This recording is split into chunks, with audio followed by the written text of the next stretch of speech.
The Price of Power. Chapter 1. Beneath the Surface. Emily Carson was the kind of employee CEOs fought to hire. Sharp, composed, and quick on her feet, she carried herself with the grace of someone who could command a room without ever raising her voice. At just 27, she had already become the personal assistant to Nathan Blake, CEO of the powerful and fast-growing Blakewell Corporation, a firm that prided itself on innovation, disruption, and dominance in the tech industry. But behind the veneer of sleek boardrooms and perfectly curated social media profiles, there was a rot that few dared to acknowledge. And Emily? She stood directly in its shadow.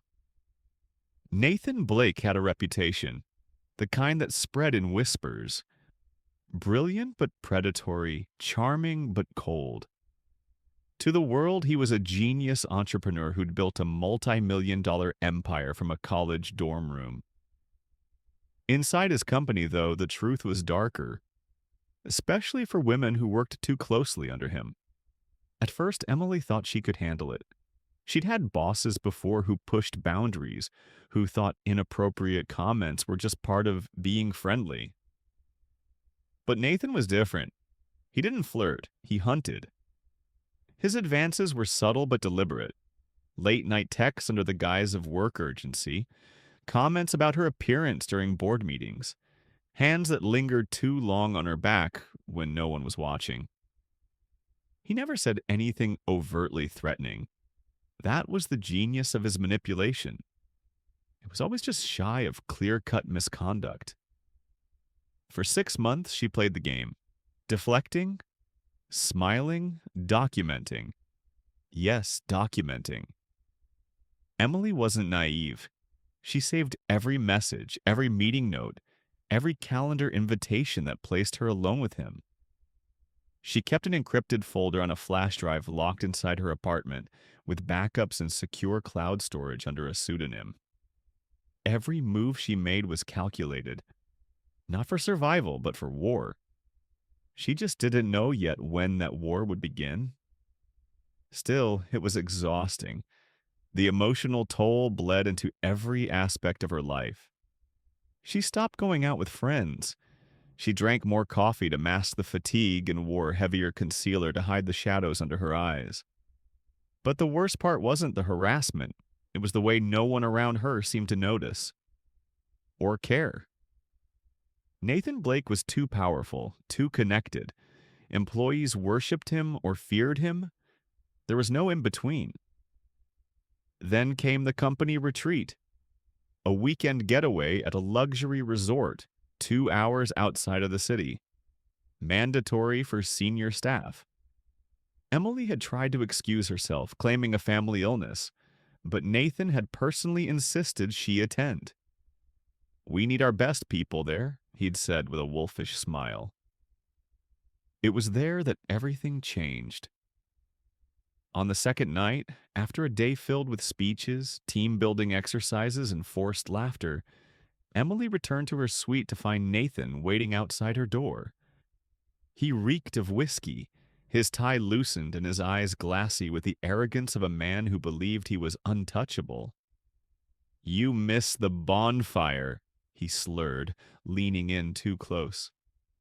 "I wasn't feeling well," Emily replied, her voice steady, her hand tightening around her keycard. Nathan smiled. "Let me help you feel better." What happened next shattered her. He didn't leave. He pushed his way in, talking fast, charming, then cold. When she resisted, he turned forceful. The mask dropped. His true face, the one she had only glimpsed in fragments, was fully exposed. When it was over, she sat on the bathroom floor, shaking. Not crying, not yet, just numb. She didn't call the police. She didn't quit. She didn't tell anyone. Emily Carson disappeared for 3 days. She called out sick, turned off her phone, and stayed at a friend's apartment. She stared at walls and made lists. She cried once, not out of pain but fury. Because she knew something that gave her power. Nathan Blake had no idea who he had just broken, because Emily didn't come from nowhere.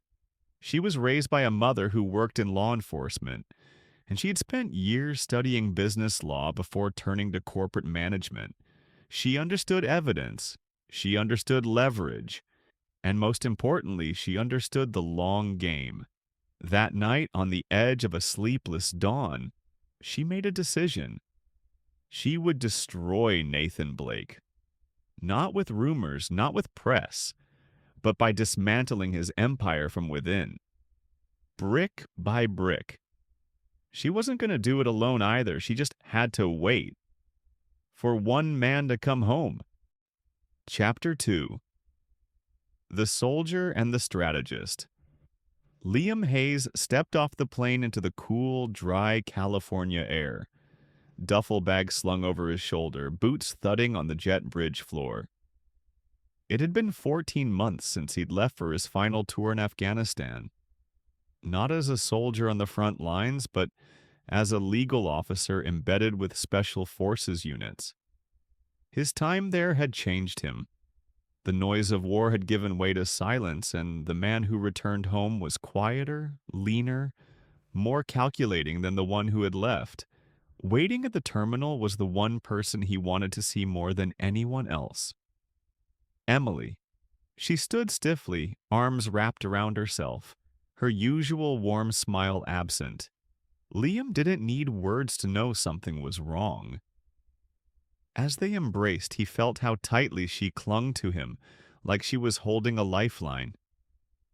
Her body trembled slightly, and when he pulled back to look into her eyes, they were glassy with pain she hadn't yet spoken. He didn't push. Not yet. Over the next 2 days, Liam stayed in her apartment while the world outside spun obliviously on. Emily moved like a ghost through her own life. She made tea, didn't drink it, started sentences, left them unfinished. Only on the third night, when they sat on the couch in the soft light of a single lamp, did she finally speak the truth. She told him everything. She didn't cry. Her voice didn't shake. But Liam felt every word like a blade. Nathan Blake, the harassment, the retreat, the aftermath, the months of silence and the war she had begun planning in secret. When she finished, she looked at him with a kind of steady fire that told him this wasn't a woman in need of rescue. This was a woman ready to burn an empire to the ground. "I want to ruin him," she said, staring straight into Liam's eyes. "And I want your help." Liam had fought for justice in war zones, stood against corruption in foreign courts, and put men behind bars who thought power gave them immunity. But this was different. This was personal. The woman he loved had been violated, her dignity shredded by a man who thought she was disposable. He didn't hesitate. "Then we bring him down."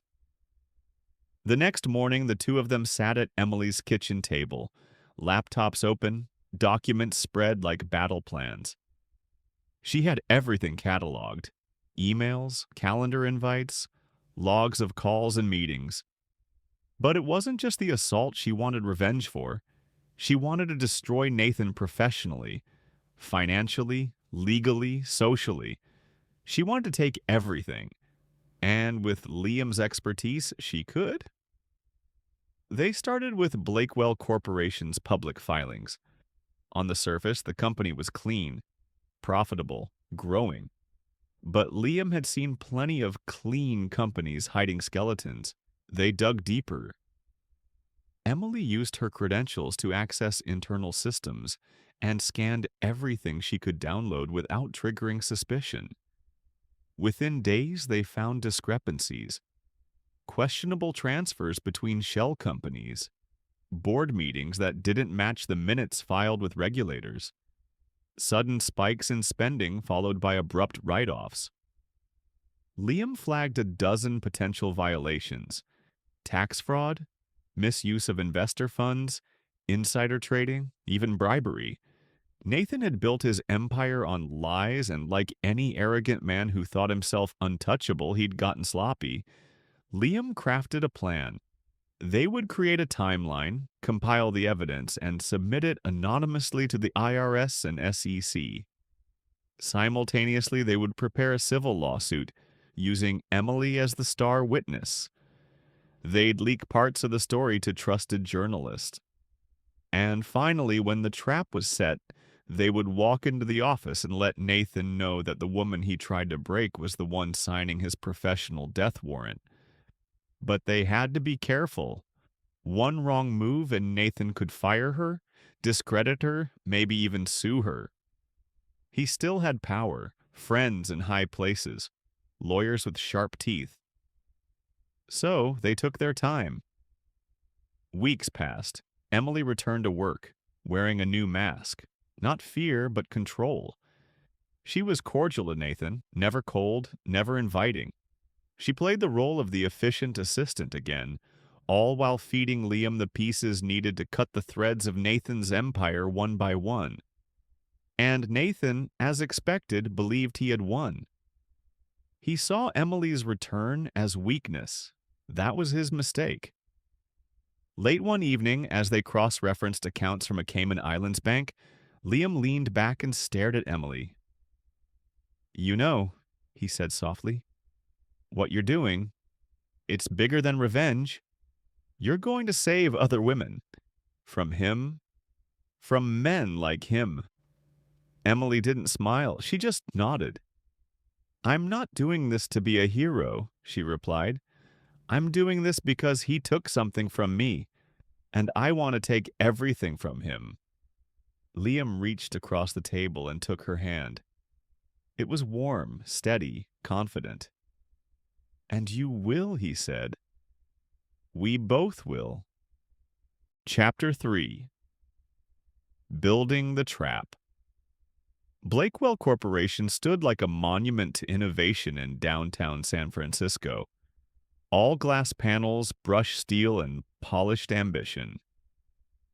Every morning, Nathan Blake arrived in a black Maserati, strolled through the marble lobby like a king returning to his court, and took the elevator straight to the top floor, where no one dared challenge his rule. And yet, the walls were starting to crack. Emily Carson moved through the office with her usual poise, but now every task, every polite nod, every stapled report carried a second purpose. She was the eye of a quiet storm, gathering wind, measuring impact, calculating the precise moment when everything would come down. She had spent the last 2 weeks feeding Liam internal documents, procurement contracts with inflated numbers, payroll anomalies, and correspondence between Nathan and a mysterious third-party consultant who didn't officially exist. Liam, in turn, was working with a discreet contact from his law school days, a former federal prosecutor who now worked at the Securities and Exchange Commission. They couldn't officially file complaints yet, not without exposing Emily's identity, but they were laying the groundwork. Meanwhile, Emily played her part to perfection. "Schedule lunch with Robert Carlton from Crestview Capital," Nathan instructed one morning, sipping his triple-shot espresso as he skimmed an investor report. "Already confirmed," Emily replied. "Thursday at 12:30. I've also flagged some inconsistencies in Crestview's quarterly numbers that you might want to review before the meeting." Nathan raised an eyebrow, a flicker of suspicion in his otherwise smooth expression. Then he smiled, as if congratulating himself for hiring such a sharp assistant. "You're always one step ahead, Emily." If only he knew. By the third week, things started to move. Liam managed to intercept a series of offshore transaction logs routed through a subsidiary called Blakewell Innovations Europe, registered in Luxembourg. The shell company was used to inflate R&D costs while siphoning funds into personal investment accounts under aliases linked to Nathan's private trust. The evidence was damning, but they needed more. Something irrefutable that tied Nathan directly to criminal behavior. Not just misconduct, not just unethical decisions, but jail-worthy fraud. That's when Emily remembered the burner phone. Nathan had a habit of using a second mobile device for confidential discussions. It never left his office, locked in the bottom drawer of his desk, accessible only by a biometric scan. Most people didn't even know it existed, but Emily did. She had seen him use it late at night, usually after a few drinks when he wanted to talk business off the record. She had never touched it before, but now she had to. It took a week to plan the breach. Emily knew that every part of Blakewell's executive floor was monitored. Motion detectors, RFID badge logs, even pressure-sensitive floor sensors in Nathan's private office after hours. But what the security system didn't track was the 30-minute window every Wednesday when the security team conducted a routine sweep of the server room. During that time, several surveillance cameras were temporarily disabled, including the one facing Nathan's door. That Wednesday, Emily wore soft-soled shoes, bypassed the motion sensors with a remote fob she'd lifted off a careless IT tech, and entered Nathan's office with a single goal: copy the data on that burner phone. Her fingers shook as she pressed the drawer's biometric pad. For a terrifying second, it didn't register. Then, click. The drawer slid open. The phone was there, screen dark, but still warm from recent use. Emily connected a miniature data extraction device, something Liam had used in Afghanistan to capture encrypted comms. It took 22 seconds, the longest 22 seconds of her life. She kept her eyes on the hallway through the frosted glass. No movement. When it beeped once, data cloned, she returned the phone, closed the drawer, and left without a trace. That night, Liam decrypted the files. What they found was the final piece of the puzzle: audio recordings. Nathan had recorded everything. Calls with investors where he lied about projections. Conversations with shell company operators discussing kickbacks. Even one particularly damning call where he laughed about burying a sexual harassment complaint from an employee by paying her to sign an NDA and then firing her quietly.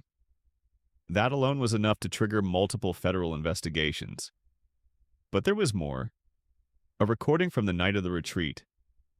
Nathan's voice, slurred, cocky, bragging. "I told you, she acts like she's better than this place. But she came around. They all do eventually. I make sure of it." Liam paused the audio. Emily said nothing for a long moment. Then, with a tight breath, she whispered, "That's it. We have him." Over the next 3 days, Liam and his contact at the SEC finalized their submission.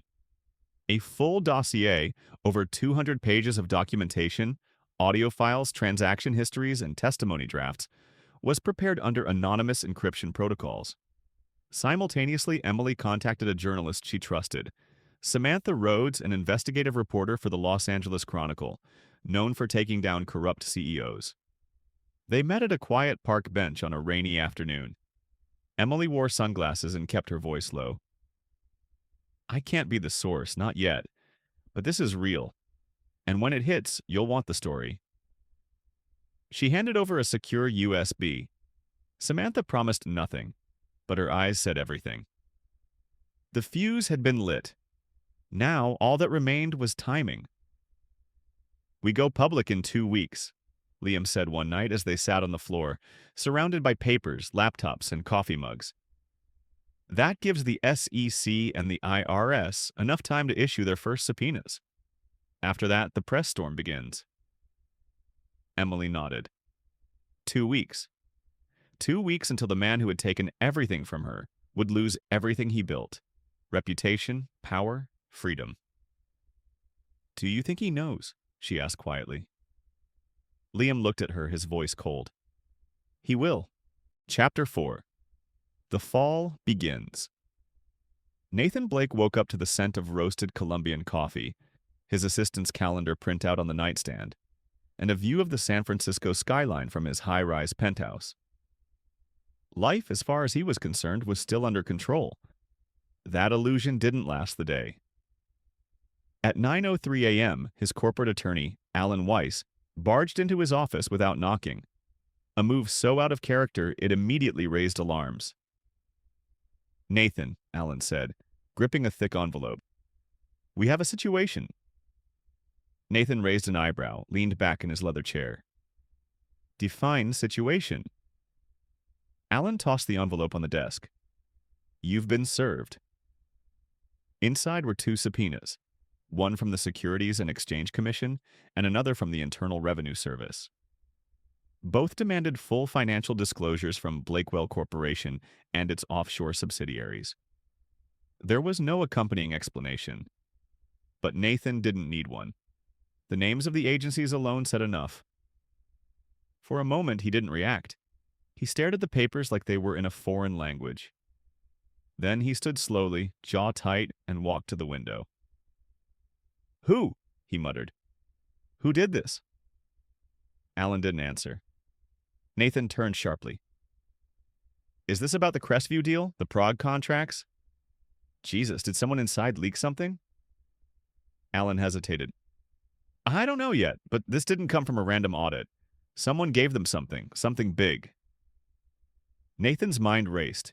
He thought of rivals, disgruntled ex-employees, investors he had strong-armed over the years, but none of them had access to the internal documentation necessary to trigger 2 federal agencies at once. Unless... No. Impossible. Emily? She'd been quiet. Submissive, even. She still brought his coffee exactly the way he liked it. Still scheduled his meetings. Still greeted him with that polite, unreadable smile. But Nathan had survived too long at the top to ignore his instincts. And something, deep in his gut, told him she was no longer afraid. That same morning, on the opposite side of the city, Emily and Liam sat at a quiet breakfast cafe watching a live feed on Liam's laptop. The Los Angeles Chronicle had just published a digital exclusive. Breaking. Whistleblower alleges financial fraud and sexual misconduct inside Blakewell Corporation. The article, written by Samantha Rhodes, was scathing. It outlined financial irregularities tied to shell companies, anonymous quotes from employees describing a toxic workplace culture, and a series of detailed allegations against Nathan Blake himself. Though Emily's name was never mentioned, the narrative was unmistakably hers. Liam closed the laptop gently. It's out, he said. Emily exhaled a long breath that felt like the first inhale in months. Her hands shook slightly around her teacup. It's really happening, she said. And it was. By noon, the company's PR team was in full panic mode. News vans parked outside Blakewell's headquarters. Journalists hounded executives for comments. Investors started calling, demanding answers. Inside the tower, Nathan Blake's kingdom began to tremble. He spent the next 48 hours putting out fires. Emergency board meetings, crisis consultants. Attempts to reassure the media that an internal review was underway, but the harder he pushed, the more control he lost. Then came the second blow. An anonymous complaint was filed with the Equal Employment Opportunity Commission, this time detailing a pattern of sexual harassment, coercion, and intimidation within the company's executive tier. Several women came forward in the aftermath of the article, emboldened by the leak. One had signed a non-disclosure agreement 3 years prior. Another had been fired after rejecting Nathan's advances. The house of cards was collapsing fast, and yet, somehow, Emily remained untouched. She continued showing up for work, kept to her duties, said nothing. But she watched everything. Nathan noticed, the way her gaze met his without flinching. The stillness of her voice when she addressed him. He couldn't prove it, but the paranoia festered like a fever. He began scanning her computer after hours, digging through her sent emails, even questioning colleagues who spoke to her too often. But there was nothing, no evidence. Until the morning he found the security report, a log showing that someone had accessed his private office during the brief surveillance blackout window. The drawer with the burner phone had been opened, and though the phone itself hadn't been tampered with, as far as he could tell, the coincidence gnawed at him. Nathan called Alan. "I want her followed." Alan hesitated. "Emily Carson, your assistant?" "She knows something," Nathan snapped. "She's involved. I don't care how. I want to know where she goes, who she talks to, what she eats for lunch." Alan made no promises, but within hours, Nathan had hired a private security firm to shadow Emily. Emily, of course, had anticipated that too. She changed her routes, met Liam only in secured locations, left misleading files open on her work computer, innocuous, generic spreadsheets, just to waste Nathan's time. She even used the same burner phone Nathan once used to contact a fake reporter persona Liam had created, planting a digital trail that would lead nowhere useful. Every move she made was both bait and camouflage. She didn't need to fight Nathan's paranoia. She only needed to feed it, because when a powerful man starts to suspect betrayal, he always makes mistakes. And Nathan's first was coming. At the end of that week, during a private board session, Nathan attempted to lie blatantly about the company's R&D expenditures and claimed all offshore accounts were audited and approved. Unfortunately for him, one of the board members had already received a quiet visit from the SEC, with a copy of the whistleblower report in hand. "Are you absolutely sure, Nathan?" the board member asked, eyes locked on him. Nathan, cornered, doubled down. That night, he was placed on administrative leave, and Emily was the one who handed him the envelope. He took it, stared at her. "You think you've won," he said quietly. "No," she replied, calm as ever. "I think this is just the beginning." Chapter 5. Collapse in slow motion. 2 weeks after the first subpoenas hit, Nathan Blake was a ghost haunting the ruins of his own empire. No longer allowed inside Blakewell's headquarters without board approval, he now operated from his penthouse, or as the media had started calling it, his ivory bunker. The office he once ruled over with unchecked authority was now run by a temporary executive team, appointed by a majority board vote. Their task? Stabilize the company before the media frenzy and investor exodus tore it apart completely. Nathan watched it all from behind glass walls, pacing like a caged predator, unable to strike. Every morning brought a new headline. SEC investigates Blakewell CEO in fraud probe. Former employees speak out. Toxic culture at tech giant. Anonymous source confirms offshore accounts linked to Blake. The market responded predictably. Stocks plummeted. Key investors began pulling out. The company lost a multi-million-dollar contract with a European client overnight. And yet Nathan refused to step down. He was convinced it could still be salvaged if he found the traitor. And every day his thoughts circled back to one person, Emily Carson. Emily, for her part, continued to move forward, carefully, precisely. She no longer had to play the silent, invisible assistant. After Nathan's suspension, the new interim executives had promoted her to executive liaison, impressed by her calm under pressure and organizational expertise. The promotion was a formality. The board needed someone who knew the CEO's office inside and out. But for Emily, it was poetic. She now sat at the same desk Nathan once used to summon her with a flick of his finger. Liam kept her grounded. He reminded her that it wasn't over yet, that men like Nathan didn't go quietly. But even he was beginning to believe the storm was nearing its end. Until Nathan tried to flip the narrative. A week after being removed from power, Nathan gave an exclusive interview on a major financial news network.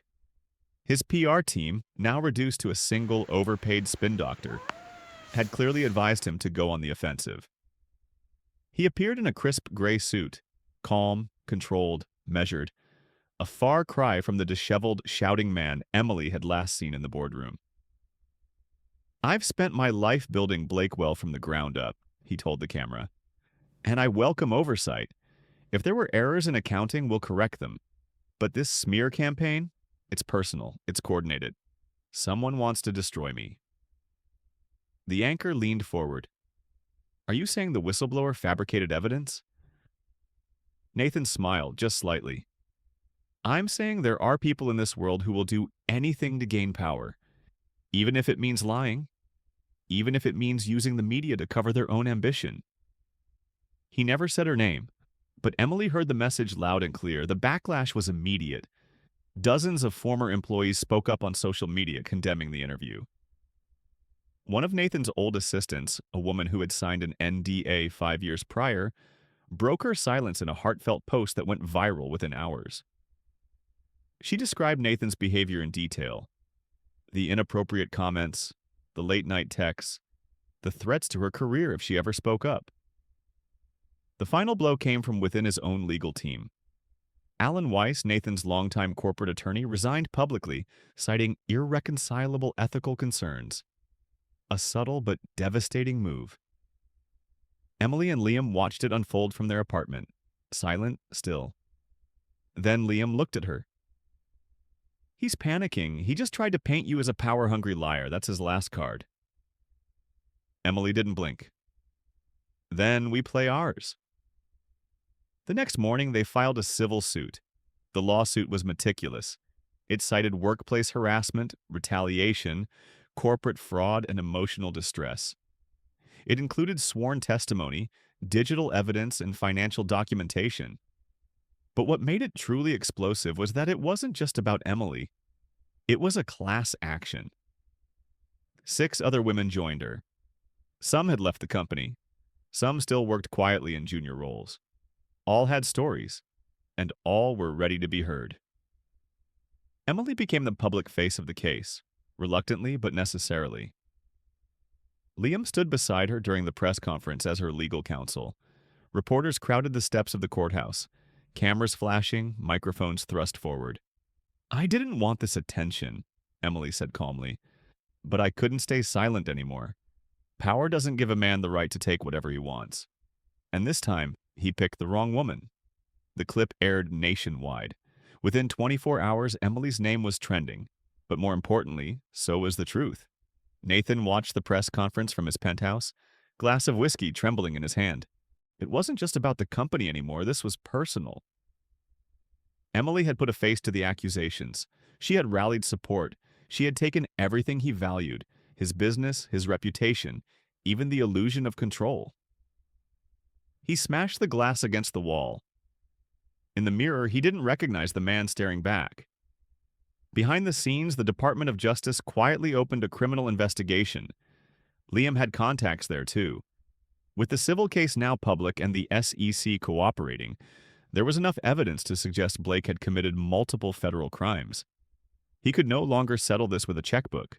He would have to answer in court, and if convicted, he could face up to 25 years in prison. As the sun set that evening, Emily stood on the balcony of their apartment, the city sprawling beneath her like a conquered kingdom. She didn't feel triumphant. Not exactly, but she felt free. Liam joined her, wrapping an arm around her waist. You're almost there, he said. She nodded. Almost.